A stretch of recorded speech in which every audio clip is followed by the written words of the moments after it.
this is one of my favorite chapters and modules in the class, because I believe this is one of the attributes that truly separates a leader from a manager or somebody just in a management role. You have to be able to inspire others. And leaders can do that. Great leaders can do that. When we think about some of the greatest leaders of all time, that was one of their traits, is that they could inspire others. And it's important to think about what inspires us. This whole chapter, this whole book is, and a lot of this course is focused on us, looking inward and thinking about the different components and how we view them and how we interact with them. And inspiration is no different. So what inspires you?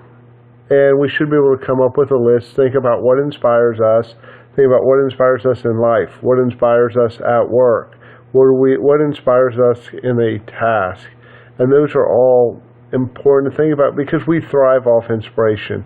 If you think back to a project that you were inspired about, you probably put a lot more effort into that project than you would have a project that you had little or no inspiration. You were just doing it to do it.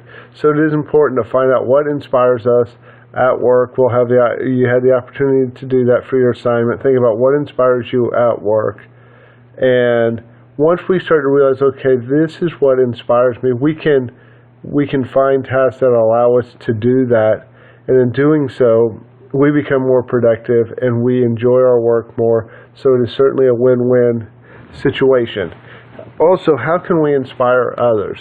What can we do to inspire others? I believe everybody can inspire others. It's in different means. It could be your work ethic. It could be the way you interact with people. We all can inspire others. It's just, again, going back to finding what inspires us and finding opportunities to share that. I really like the idea of community projects and companies, organizations, providing them with the idea that it can inspire people beyond the workplace. It can inspire them to make a difference in the world. And I think at the end of the day, we all want to add something to the world, all want to make some sort of difference. And that can be really inspiring, and that can come back into the company and lead to a more inspired workforce, which is really good. As we think about inspiration, I'm sure we've all been in situations where we've came across someone who was trying to be inspirational, but it just wasn't genuine.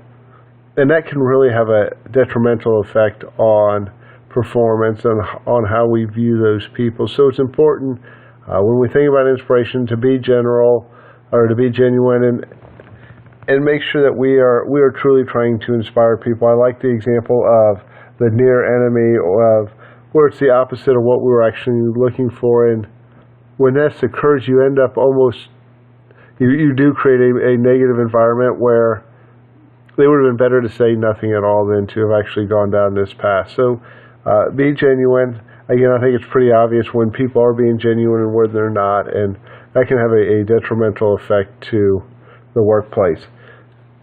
I really, looking at expectations, and it's something I'm guilty of all the time. I place these expectations, going into a class, going into a meeting, and it limits inspiration and limits how I approach that situation, which isn't good. There was a great exercise that you guys got to do, thinking about expectations and what expectations you bring in to a class, to a meeting, and just letting go of that. And when you do so, it changes your approach, it changes your attitude, and it can make a huge difference in that.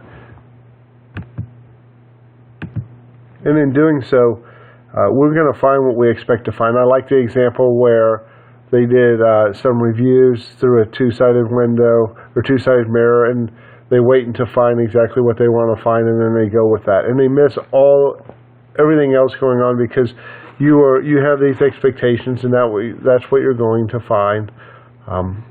It's always like the saying, if you want to find something negative, you can find something negative. If you want to find something positive, you can find something positive. But just go in there with no expectations, and let's see what happens. And then lastly, looking at inspiration and mindful leadership, where the connection is, and the idea that in order to have that leadership presence, we have to have We have to have inspiration. Inspiration requires mindful or leadership presence.